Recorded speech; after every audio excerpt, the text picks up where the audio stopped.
In one form or another, Galnet has been with Elite Dangerous since pretty much the earliest days of the game. It's changed in appearance numerous times, but the context has always been the same, an in-game newsfeed. Some of you may have noticed in recent days, rumours have begun to circulate that Galnet may potentially be making a return in some form. But for those of you who have joined the game in 2020, chances are that you may be unaware of just what Galnet is all about, and for those of you who have been around for a long while, you might possibly be interested in a look back. So in this video, I really want to take a look at Galnet, its history and significance.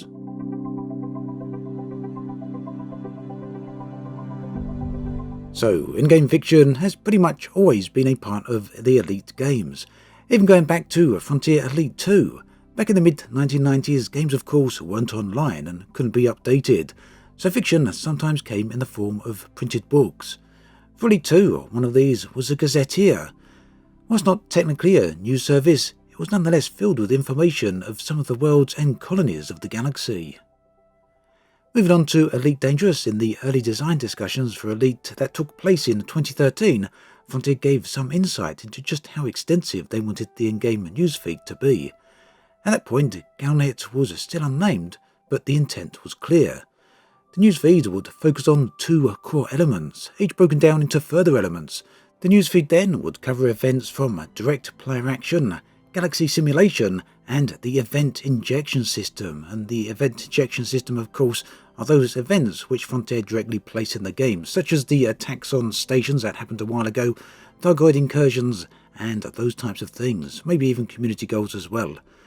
Now, these stories would be spread across various channels, in short, different newspapers. Further, the idea of these channels would help make it clear which events were physical in-game events and which were background or lore-based events. This part right here is very important, so keep it in mind for what happened later, that we'll talk about in just a few minutes. Now, I'm not going to get too much into the original proposed idea, but there is a link in the video description where you can go and find the document to read it for yourself. Now, the original design discussion archives have gone, but this is an archived version I've got myself and I've uploaded for you to take a look at. The short of it is that the bulk of the idea did make it into the game, but perhaps not with quite the depth that was originally envisioned. By the time Elite Dangerous launched in 2014, the newsfeed was present in all stations. From the station service menu, you can see it there on the right. The bulk of the news stories were very similar to what we have today.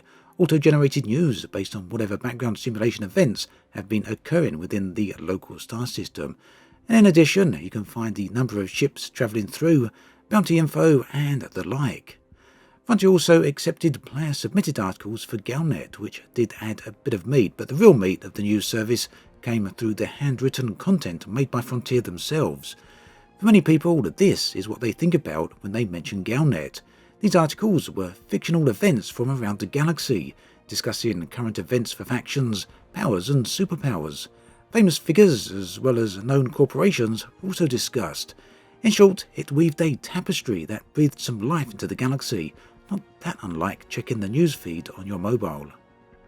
Further, additional articles would discuss actual events that took place in the game, the arrival of the Thargoids, big player-run events such as the Distant Worlds Expedition and of course others, and there were articles on community goals. Community goals are a subject for another video, but the short of it is, those were galaxy-spanning collective missions that the whole community could get involved with. Later, Galnet was updated with a vastly improved interface, and eventually even got text-to-speech audio, which was pretty darn good at doing its job. In 2019, however, things began to change as Galnet articles decreased in number.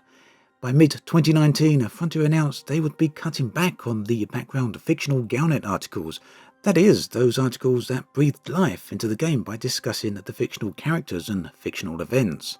The reason for this, Frontier said, was because they felt the player base found these articles confusing, that the players would somehow mistake the fictional events for real in-game events and go looking for the characters or the fictional events. And whilst this may be true, do remember those newsfeed channels originally discussed by Frontier back in 2013. Those right there would have been the perfect solution, clearly marking fictional stories from in-game events, but, there you go. By the time 2020 hit, Frontier made the situation with Galnet even clearer. Galnet would not be returning. They didn't really explain in any satisfactory way why this was. However, confusion soon reigned among the community as Frontier later muddied the situation by saying that things hadn't changed. Either way, no new Galnet stories arrived. It's why Galnet in-game is currently empty and has been so for a long time. The loss of Galnet then is something that removed a core element of Elite. Whilst not everyone read the articles did nonetheless add life to the game. They made a vast open galaxy feel somewhat alive, as though real events were actually occurring. Frontier attempted to add even more life into this with interstellar initiatives, that's in-game events tied together with a story published on Galnet.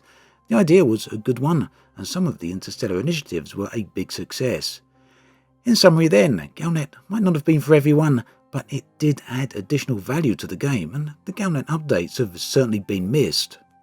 We'll likely never know the truth of why these were removed, but that does bring us up today and the rumours that just maybe Galnet will be making a return in some form. So it's something to look out for, and if you're new to the game, you now have the details and history of the Galnet service. Let's see where all this goes. As always, thanks for watching, and I'll catch you guys and girls next time.